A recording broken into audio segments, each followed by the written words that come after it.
All righty. Welcome, everyone, to another episode of Sales Pipeline Radio. I'm your host, Matt Hines. Very excited to be with you here live as we are every Thursday at 11:30 Pacific, 2:30 Eastern. If you are checking us out live on LinkedIn or Facebook or YouTube, thank you so much for watching. If you're watching live, get to be part of the show. If you have a question, if you have a comment, please throw that in for our guest. If you have a comment or an alternative point of view on our topic today, which is going to be about both defining, measuring, managing marketing performance in a variety of different ways and levels, would love to get you to chime in. If you give your comment to us during the live show, you very well may see your face and comment as part of the show on air. If you're watching us on demand or listening to us through the podcast feed, thank you very much for listening, downloading, and subscribing. There are over 300 episodes of Sales Pipeline Radio available. If you like what you hear today, you might like what we've said in the past, and all episodes, past, present, and future, available at salespipelineradio.com. Every episode, we're trying to feature some of the best and brightest minds in sales and marketing. Today is absolutely no different. Very excited to have with us today the CMO at Kazoo, Casey Carey. Casey, thanks for joining us today. Hey, Matt. Super excited to be here. Thanks for asking me. So got a bunch of great things we want to get into. You championed and ran OKRs at Google, which I feel like is kind of like championing and running Six Sigma at GE back in the day. So very excited to have you here. Want to quick, before we dig into dive into the deep end here, thank our sponsor Sendoso. Been working with us for the last several weeks. So we are a Sendoso user, a customer. We use it for some of our own campaigns as well. And boy, I'll tell you what, like this, as the world continues to feel like it gets more digital, feels like we're just getting inundated with digital noise. I think, in the hybrid workplace as well, I think an authentic human connection can really make a difference. And when you can embrace all of those together, the physical, the virtual, the hybrid world, I think it really makes a big difference in your campaigns, in the connections you create with prospects and customers. I was struck by the quality of content that Sendoso put together on this topic at their conference earlier this month called Connected. If you missed the event on October 13th, it is now available on demand at sendoso.com/connected-2021. All of their sessions are available on demand. This is not a product pitch. I'm sure that if up there they've got some videos you can watch around how Sendoso works, but the content from Connected, I was really struck with how good and high quality that was. So if you're trying to create a more human connection, a better hybrid experience in your marketing and for your customers and prospects, sendoso.com/connected-2021. All right, Casey Carey. So let's talk a little bit about managing marketing performance. And this was a topic that was interesting to me. And, you shared, your experience in running OKRs at Google at the CMO Coffee Talk event a few months ago. And I'm seeing more and more marketing teams embrace sort of project and task management systems. We're getting a lot of questions about, Asana versus Trello versus Monday. Very good questions, but there's a big difference between managing the tasks and knowing what they're feeding up into. So talk a little bit, for a step back, talk a little bit about your background. And I'm sure we're throwing around acronyms already. Most people are like, what the hell is an OKR? So a little bit about you, and then let's unpack that. Yeah, absolutely. So spent most of my career in venture capital funded and high growth tech startups. About 25 years in MarTech and ad tech for the most part. So it's interesting to be in the HR tech space now. But during that time, really learned a lot about this idea of connecting strategy to execution, and kind of really focused on that.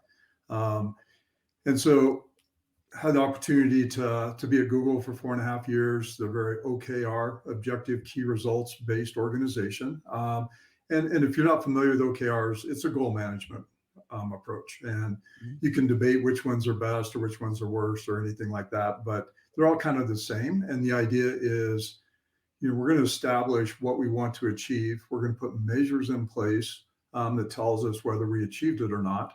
And then we're going to do the work and we're going to iterate. And so at Google, I was fortunate to have a fairly large team, but we also had to then every quarter set OKRs, score OKRs, report on OKRs. So probably over a 4.5 year period, probably managed and or created more than 1,000 OKRs. Wow. And they literally, like, Sundar would get up at the all hands meeting on Thursday afternoon and present the company level OKR performance. So it went from top to bottom. and was just part of the culture. And really, it's how they do business, frankly. So goal management systems, as you mentioned, I mean, there's OKRs, there's B2Mom. I mean, we use a tool internally, a system called EOS. That's sort of a Yep. broader operating system. I mean, I think to your point, like, it's which one you use is less important than I think having one that you use regularly, right? So there's goal management, project management, task management, all important, but Yep. they all have to fit together.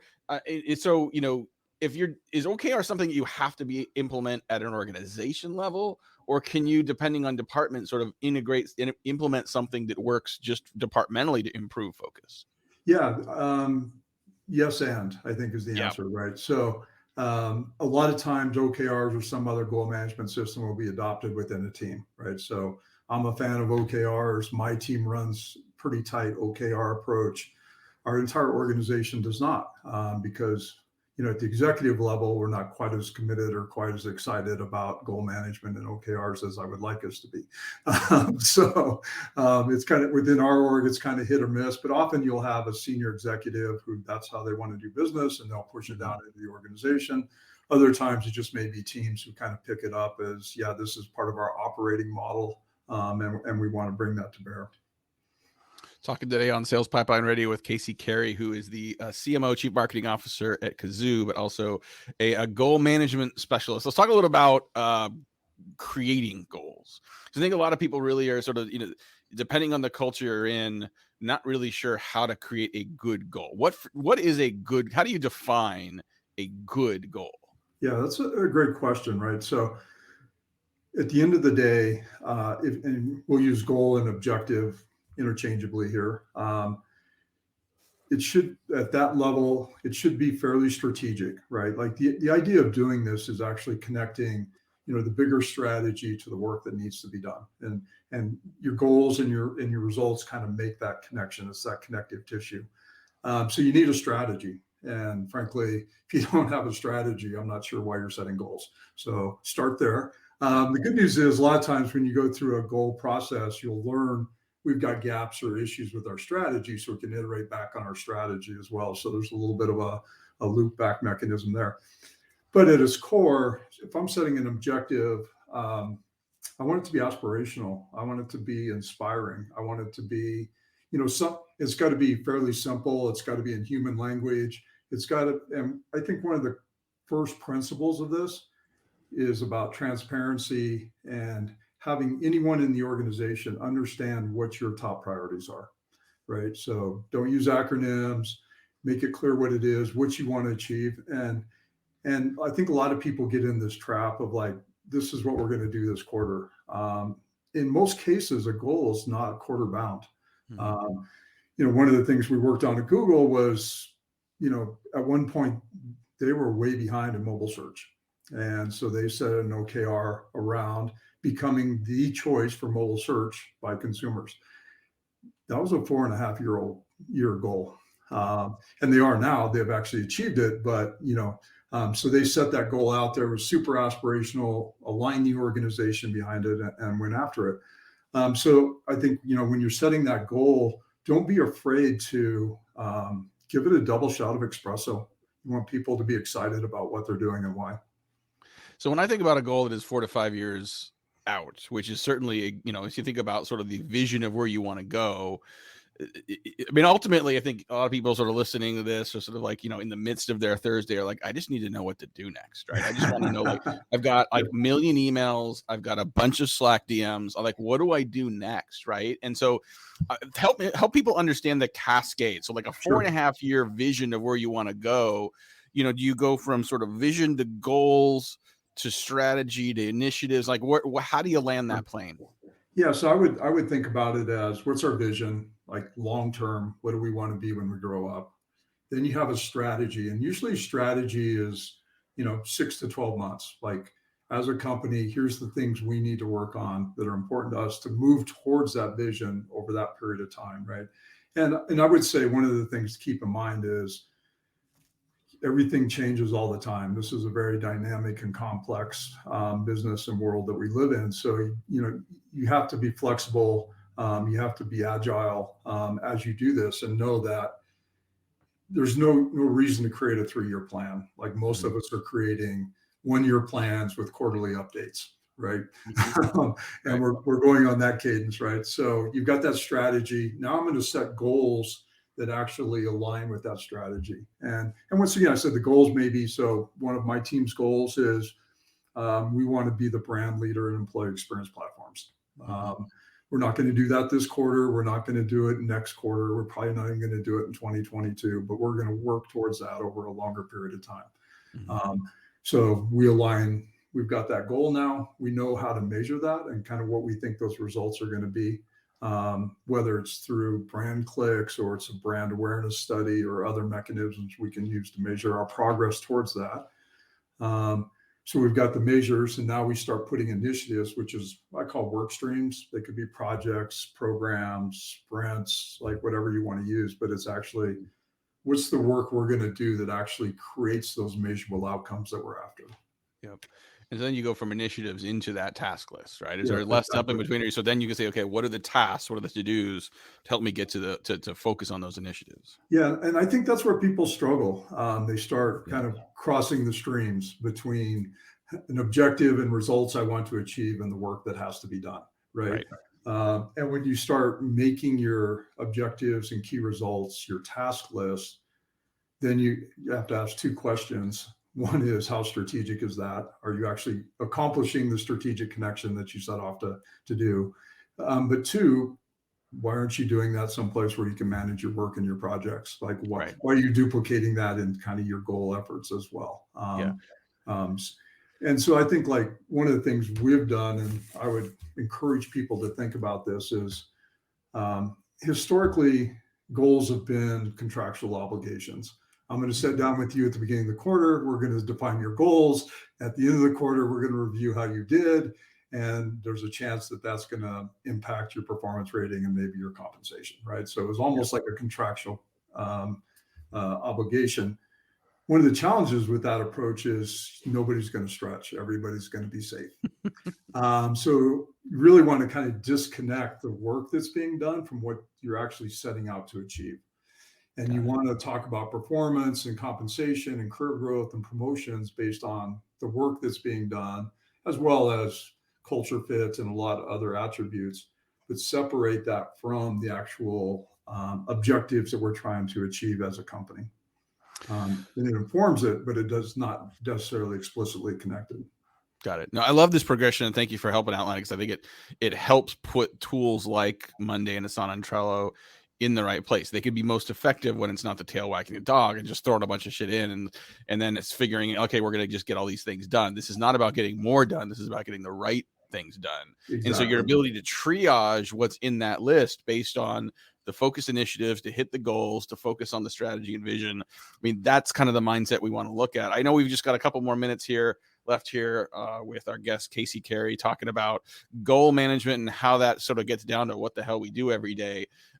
Let's talk about setting goals, because one of the things I like about OKRs, and I also like about sort of the EOS system that we use, is it does not expect you to hit 100% of your goals. And I think that mentality helps people set more aggressive goals that aren't, it's not that you don't want to set goals that are unattainable, but you want to push yourself a little bit and have work in a system that assumes you're going to fail in some of those. Talk a little bit about that gray area and why that works so well.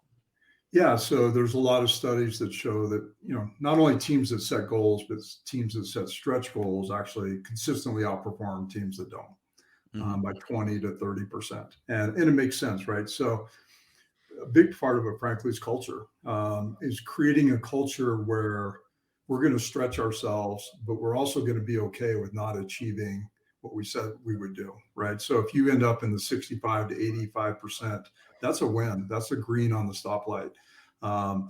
Knowing that you set that stretch goal out there at 100%, and we use the phrase best possible outcome. Yep. We hardly ever achieve our best possible outcome. So you most likely, you're going to achieve what's most likely, but if you set your goals and aspire towards the best possible, you will actually usually exceed your most likely. So really kind of having that growth mindset, and that in an organization, just almost recalibrating what the definition of success is. And I think that's important. However, I will say you kind of have those results, but you should also have committed results. So there's things like financial plans where that result is a committed result, expectation is 100%. So you can kind of have the best of both worlds. Yep, absolutely. Hey, if people want to learn more about just goal management in general, I think, there's a ton of literature on OKRs, on B2Mom and others. What are some of the places that you found instrumental as you sort of learned it back in the day? What are some places that you'd recommend today people check out to just learn more beyond this conversation about goal management? Sure. Yeah, there's, John Doerr wrote the book, Measure What Matters. It's kind of the definitive OKR book, a little bit academic. I like a book called Objectives and Key Results. It's probably the best book on that. And then there's also a book called Radical Focus. And I love that because, and you touched on this, there's really two reasons to do this. One is that clarity and focus is an accelerant. So just building that into how you run your business will actually significantly accelerate your business. But the other part of it is by making this part of how you do your work, you manage fast. So my team, we calibrate our goals on Monday, we update our key results, and we celebrate on Fridays. So we're running a weekly cadence around how we're managing our work and the results that we're driving. The interesting part is my goal is to make a QBR obsolete. And the reason it'll be obsolete is because everyone who cares knows what the state of the business is all the time. So there's no reason to stop and review it. Wow. Well, Casey, I've had the pleasure of listening to you talk about goal management OKRs a number of times, and I learn something every time. If I'm looking down, I'm not multitasking. I'm just taking more notes because you continue to learn more stuff. So thank you so much today for joining us, Casey Carey, CMO at Kazoo, OKR and goal management expert, if I say so myself. And thank you everyone for watching, for listening, for being part of this. We'll be back next week with more great guests, 11:30 Pacific, 2:30 Eastern every Thursday. Thanks for watching and listening. My name is Matt. We'll see you next week on Sales Pipeline Radio. Thanks, Matt.